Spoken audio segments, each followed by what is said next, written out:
I'm gonna show you how to make corn ribs today, which will end up being your new favorite vegetarian barbecue dish. I'm Mackensy Lunsford, a former professional chef turned journalist. Welcome to my Southern kitchen.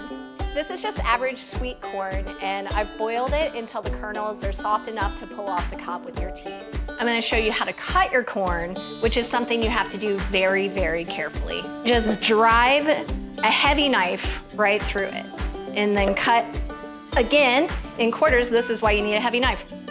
We're gonna toss them with some olive oil and spices. I have smoked paprika, I have tahini, plenty of that, plenty of salt, plenty of pepper.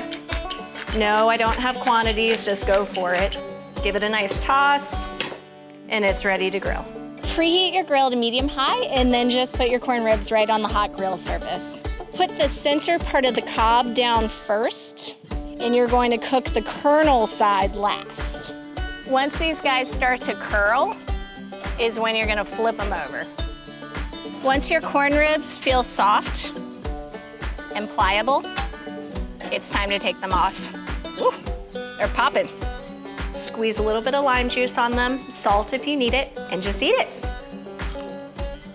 Sign up for the Southern Kitchen newsletter to learn more about Southern food and more skills to help you around the kitchen.